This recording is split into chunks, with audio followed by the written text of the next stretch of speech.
cómo estás viendo? Son 2 años del triunfo de López Obrador, algunos piensan que son 2 años de gobierno, pero si lo evaluamos por el desempeño económico, ¿qué dirías tú? ¿Cómo vamos a 2 años de aquella elección? Es importante el triunfo, la fecha del triunfo, porque hay que recordar que empezó a mandar señales económicas desde el momento en el que ganó. Mucho antes de tomar posición, yo diría que tomó decisiones significativas. La más importante fue la cancelación del aeropuerto. Yo diría que tenemos un gobierno que ha dejado muy claro que quiere romper con el molde de la política económica que recibió, pero no ha tenido la claridad para explicar cómo funcionaría la nueva política económica. Dicho de otra manera, rompe el molde, pero no tiene el molde para la nueva política económica. Claro, y este molde que rompe, dices tú, es el neoliberalismo. Él dice que ha acabado ya con el neoliberalismo, incluso hace unos días se ufanaba de que le ha dado un nuevo modelo económico al mundo. No está tan claro, Salvador, tú lo has escrito, yo también, no está tan clara esta ruptura con el Ahorita le voy a neoliberalismo. dar la... Vamos a usar tres ejes de lo que fue la política neoliberal con los que López Obrador ha dado continuidad. El acuerdo de libre comercio con Estados Unidos y Canadá. López Obrador ratifica un modelo de comercio exterior de apertura en oposición al modelo nacionalista revolucionario y en continuidad a lo que él llama el neoliberalismo. Lo otro es el respeto a la autonomía del Banco de México. Y en el caso de la política económica frente al COVID, yo diría mucho de lo que estamos viendo es mucho más parecido a política económica que ya envidiaría Margaret Thatcher o Ronald Reagan en los 80s, muy liberal, me atrevo a decir, casi libertario, en el sentido de no apoyar a empresas, es decir, en el fondo el mensaje que manda es, se trata en el mundo de las empresas de que sobrevivan los más fuertes, es darwinismo económico. Sí, le doy la bienvenida. Buenas noches, Eunice Rendón, experta en temas de seguridad e inmigración. Qué gusto saludarte, Eunice, bienvenida. Hola, ¿cómo estás, Salvador? Muchas gracias por la invitación. Pues vamos al otro tema, también seguiremos por supuesto con Luis Miguel, con el tema económico, con ambos, pero en seguridad, el presidente hace hoy en su mensaje por los 2 años un balance de su política de seguridad y dice que, pues, que está siendo exitosa, que va logrando resultados, incluso habla de disminución de delitos, particularmente del homicidio. ¿Cómo estás viendo tú el tema de la seguridad? Mira, yo creo que el tema de la seguridad es uno de los grandes pendientes que sigue, si bien incluso vemos en las encuestas cómo el presidente Andrés Manuel López Obrador sigue con una gran aprobación pública, en los temas de seguridad creo que es en donde más se reprueba, digamos, su mandato. Vemos que el secretario Durazo mismo pues es el peor calificado del gabinete y me parece que ahí, a pesar de que sí ha habido alguna disminución en algunos delitos, por ejemplo, el robo a vehículos y algunos otros delitos también del fuero común, justamente el homicidio ha sido el que particularmente ha estado más complejo y no ha mostrado una tendencia a la baja. Sí ha habido algunos meses que ha ido a la baja, pero no ha sido o no se puede llamar todavía una tendencia. Incluso en los meses de COVID vemos cómo otros delitos por la propia, digamos, dinámica de encierro disminuyen durante estos meses, no así el homicidio. Y seguimos teniendo incluso aumento en algunos lados del país. Entonces me parece que ahí queda un poco a deber. También creo que otra de las grandes expectativas de este gobierno era hacer las cosas diferentes de manera particular en el tema de seguridad.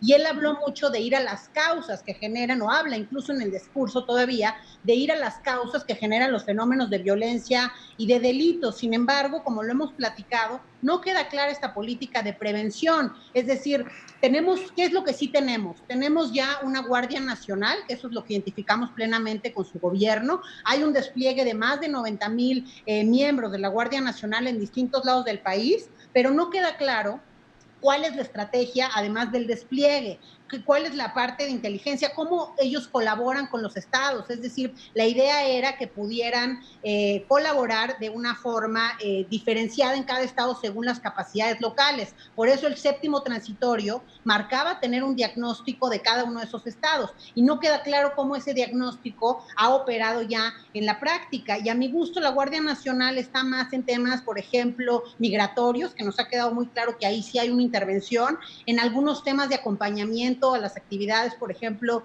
de bienestar, etcétera, pero menos quizá en las problemáticas que tienen ahora sí que más fuertes y duras, como el homicidio a afrontar en los estados, quizá persiguiendo algunos de las cabezas, ¿no?, del crimen en todo el país, pero sí creo que ahí queda mucho a deber y que esta política social, que es en lo que yo además más creía del proyecto, de ir a estas causas, no ha quedado consolidada. Sí ha ayudado de alguna forma los programas de Jóvenes Construyendo el Futuro, que es el que particularmente se enfoca en las juventudes en riesgo. Sin embargo, creo que le falta foco. No ha logrado permear especialmente en los que están en mayor riesgo. Se queda en los ninis o en los jóvenes que no estudian ni trabajan, pero que están en transición, no aquellos que son la carne de cañón del crimen, que pues me parecía que era lo más importante. Entonces yo creo que ahí todavía nos queda de ver. Creo que se puede todavía recapacitar, pero sí hay un tema importante también, y lo vimos con el atentado y lo hemos visto con otros temas a nivel local. Claro. No se ha apostado por las fuerzas a nivel local y es la policía más cercana y próxima a la gente. Claro, Luis Miguel González, en el tema económico hemos visto un presidente que en estos 2 años ha variado su posición y su discurso, incluso su trato para con los empresarios. Hoy lo vemos incluso confrontado con algunos empresarios de manera muy fuerte, con algunas inversiones. ¿Qué pasa en ese sentido? ¿El presidente López Obrador puede gobernar sin los empresarios? Empiezo por la última parte. No puede gobernar sin los empresarios. En particular, no puede gobernarse la economía sin los empresarios por una razón muy simple. De cada 7 pesos que se invierten, en promedio 6 corresponden al sector privado y 1 a gobierno.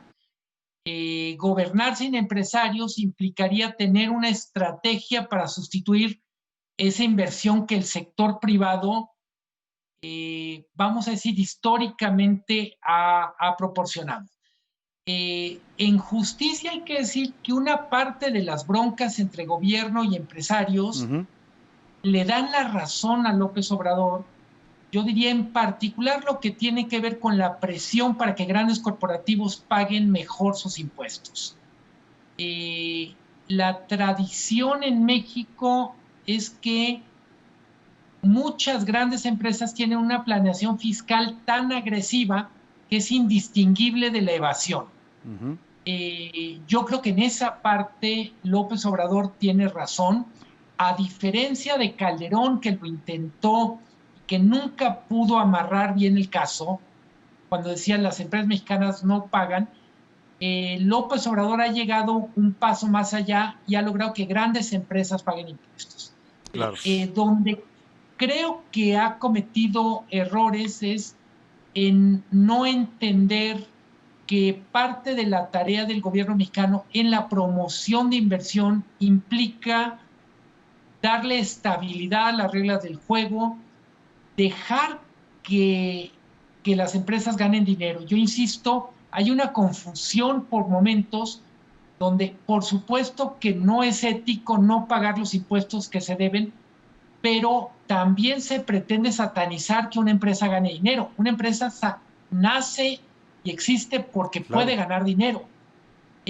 Por momentos en el mensaje de la 4T, y con eso me refiero al presidente y algunos de sus altos funcionarios, no distingue entre la legalidad de ganar dinero y la ilegalidad de no pagar impuestos. Claro. Finalmente, Eunice Rendón, el presidente prometió desde que estaba en campaña y lo ha reiterado, que su objetivo era traer la paz a los mexicanos. ¿Estamos caminando hacia la pacificación del país o no se ve claro esto?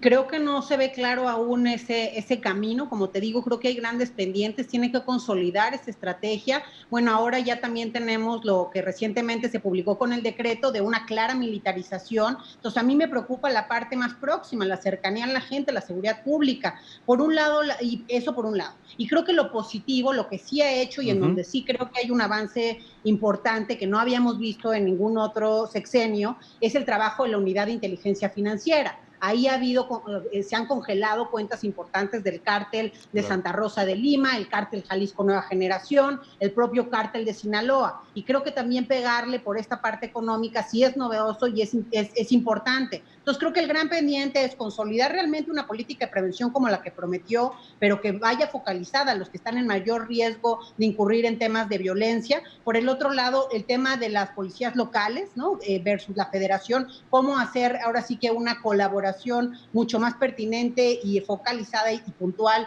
con la Guardia Nacional. Y creo que otro tema pendiente, o que sí creo que faltan recursos humanos, quizá con mayor experiencia en ese sentido, es el tema también de la inteligencia. Creo que sí ha faltado que no entender que el despliegue no es una estrategia, que se requiere estrategias de control, reacción, inteligencia, prevención, etcétera. Y bueno, también otro pendiente creo que es el sistema penitenciario, claro, que al inicio había también una promesa de pues dar un giro de timón y que aunque más allá de que en la ley esté todo el tema de reinserción, sí tener esta política más humanista en el sistema para reinsertar realmente a las personas, porque hoy 6 de cada 10 vuelven a delinquir y ahí tampoco hay aún una estrategia clara que vaya hacia ese rumbo. Claro, bueno, pues les agradezco mucho a los dos, Luis Miguel González, director del periódico El Economista, analista. Muchas gracias por darnos este punto de vista en tu tema. Gracias, Luis Miguel. Es un gusto coincidir también con Eunice. Igualmente también gracias a Eunice Rendón, especialista en temas de seguridad y migración. Gracias, Eunice. Muchas gracias, saludos Luis Miguel, saludos Salvador. Buenas noches. Ahí están.